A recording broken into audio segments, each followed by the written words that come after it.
ये दोस्तों प्रकाश knowledge solution channel पर आपका स्वागत करते हैं। कक्षा 10 प्रश्नावली 13.3 का चौथा क्वेश्चन देखेंगे। कह रहा है व्यास 3 सेंटीमीटर एक कुआं 14 मीटर की गहराई तक खोदा जाता है।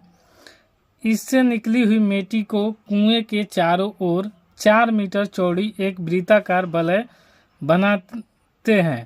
बनाते हुए समान रूप से फैलाकर एक प्रकार का बांध बनाया जाता है।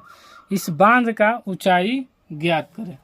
तो बांध बनाने के लिए आपको थोड़ा सा चित्र में समझ लेना है। देखिए यहाँ है एक कुआं और कुआं से जब ये भाग मान लीजिए यहाँ तक पानी है, यहाँ तक पानी है, ठीक है। अब इसको इस मिट्टी जो नीचे बैठा है इसको निकाल कर एक वलय बनाना है।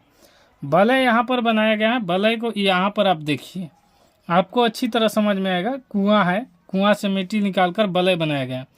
लेकिन याद रखिएगा कि वलय हमेशा बनाने पर जब भी बनाएंगे तो जो भी गोलाकार होता है ये गोला रहेगा।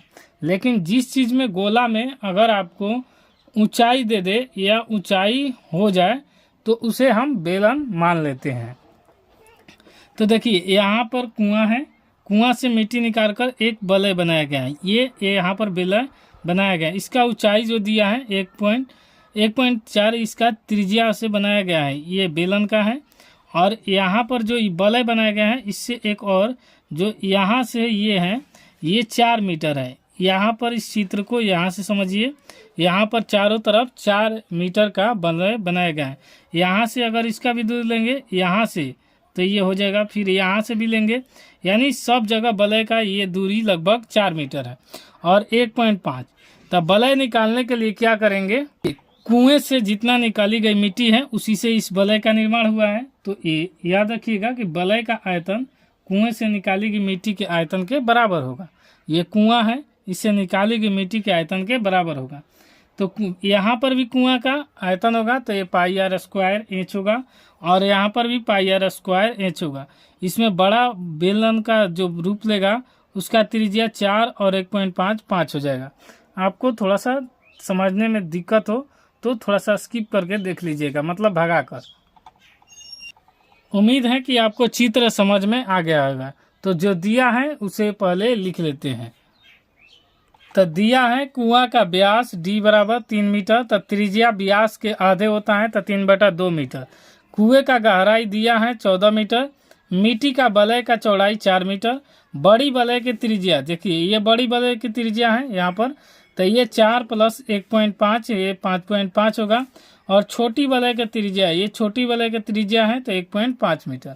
अब हम लिख दे रहे हैं कुएं का आयतन, कुएं से निकाली गई मिट्टी का आयतन बराबर बांध का आयतन। तो लिख दिए कुएं से निकली मिट्टी का आयतन बांध का आयतन। तो बांध का आयतन हमें निकालना है। बांध के आयतन में त्रिज्या दिया है, हमें ऊंचाई निकालना है बांध की। तो इसके क्या करेंगे, कुआं से निकली मिट्टी का आयतन तो यहाँ पर हो जाएगा बेलन का आयतन। तो बेलन का आयतन हो जाएगा πr²h।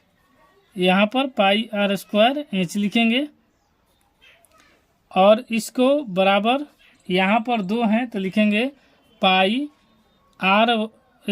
तो इसका r1² आप प्लस में πr2²h, क्योंकि यहाँ पर वलय का दोनों वलय का जोड़ेंगे तो जो बांध का निर्माण होता है उसका ये बांध का ऊंचाई हमें निकालना है। तो आइए बांध का ऊंचाई यहाँ पर जो दिया है इसी का निकालना है। उसके लिए जो दिया है पहले इसको मान यहाँ पर रखा हुआ है और मान को यहाँ पर पुट कर देंगे तो हमारा आंसर आ जाएगा। तो देखिए पाई का ज्यों का त्यों रखेंगे। r², r यहाँ पर आया है 3/2 तो यहाँ पर लिखेंगे 3/2 का स्क्वायर। h का मान यहाँ पर दिया है, यानी h का मान 14 तो यहाँ पर लिखेंगे 14। बड़ा h माने हैं और बड़ा r माने हैं यहाँ पर। तो अब इसका देखिए πr1, तो पाई दोनों में है, कॉमन काट लेते हैं। दोनों में h दोनों में है, h का भी कॉमन निकाल लेते हैं क्योंकि दोनों का ऊंचाई यहाँ पर सेम रखा गया है। यहाँ वाला ऊंचाई दोनों का सेम रखा गया है। तो h भी कॉमन निकालेंगे तो r1 का स्क्वायर और इसमें हो जाएगा r2 का स्क्वायर। यहाँ पर माइनस होगा क्योंकि इसी में से इसको घटा देंगे तो हमें इसका पूरा का निर्माण हो जाएगा और ऊंचाई का मान आ जाएगा। तो यहाँ पर r1 - r2 का स्क्वायर करेंगे। अब यहाँ पर पाई से पाई कट जाएगा, यहाँ पर बराबर के इधर उधर रहने पर कोई भी चीज़ कट जाए। अब यहाँ पर करेंगे 3/2 गुने 3/2, यहाँ पर हो जाएगा 14 और ये हो जाएगा इंच। और R1 का मान यहाँ पर देखिए 5.5 है, तो 5.5 का स्क्वायर करेंगे और माइनस ये हो जाएगा R2 का मान 1.4, यहाँ पर R2 का मान 1.5 है तो 1.5 के स्क्वायर करेंगे। आपको यहाँ पर का मान आसान होगा ए स्क्वायर माइनस बी स्क्वायर के फॉर्मूला पर रखने पर। जैसे आपको फॉर्मूला होता है, यहाँ पर लिख दे रहे हैं ए स्क्वायर माइनस बी स्क्वायर बराबर होता है ए प्लस बी इंटू ए माइनस बी, ये फॉर्मूला होता है। तो ए स्क्वायर माइनस बी स्क्वायर है तो यहाँ पर ए प्लस बी इंटू ए माइनस बी करेंगे। तो देखिए 3/2 और यहाँ से कटा देंगे तो ये हो जाएगा 7, तो 7 ले यहाँ पर करेंगे तो 7 का 21 बराबर हो जाएगा इंच। और इसको एक बार जोड़ेंगे तो देखिए 5.5 में 1.5 को जोड़ेंगे तो यहाँ पर 5 5 10 की 0 और 5 1 6 1 7, तो यहाँ पर 7.0 और पॉइंट के बाद 0 का कोई वैल्यू नहीं है क्योंकि ये 7 0 है और पॉइंट का मतलब 1, तो 0 कटा देंगे तो आ जाएगा 7। एक बार आ गया और एक बार घटाना है तो 5.5 में से 1.5 को क्या करेंगे, एक बार घटा देंगे।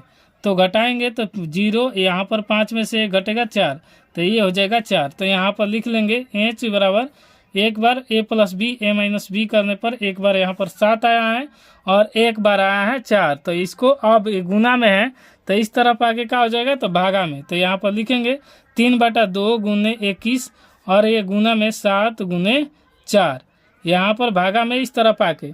अब इसको कटाएंगे तो 7 का 21 और ये हो जाएगा 3 का 9 और बटा में 4 दूनी 8, तो ये एच का मान आएगा।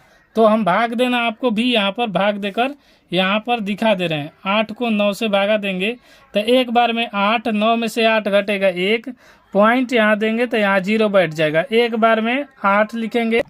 अब 10 में से 8 घटेगा तो 2, यहाँ पर 0 देंगे, 8 दूनी 16 लिखेंगे, फिर 4 और यहाँ पर भी फिर 0, यहाँ पर 8 5 40 और ये पूरी तरह कट जाएगा। तो ऊंचाई का मान हमें मिला 1.125 और यही ऊंचाई का माना गया और हमारा मीटर में है तो यहाँ पर मीटर। दोस्तों इसी का आंसर हो गया। दोस्तों वीडियो पसंद आए तो लाइक शेयर सब्सक्राइब जरूर करें। कोई दिक्कत होता है तो कमेंट बॉक्स खुला रहता है, कमेंट में अपना सवाल जरूर पूछ लें। कोई भी डाउट रहे तो वीडियो पसंद आए तो लाइक शेयर सब्सक्राइब जरूर कीजिए। मिलते हैं नेक्स्ट वीडियो में, तब तक के लिए जय हिंद।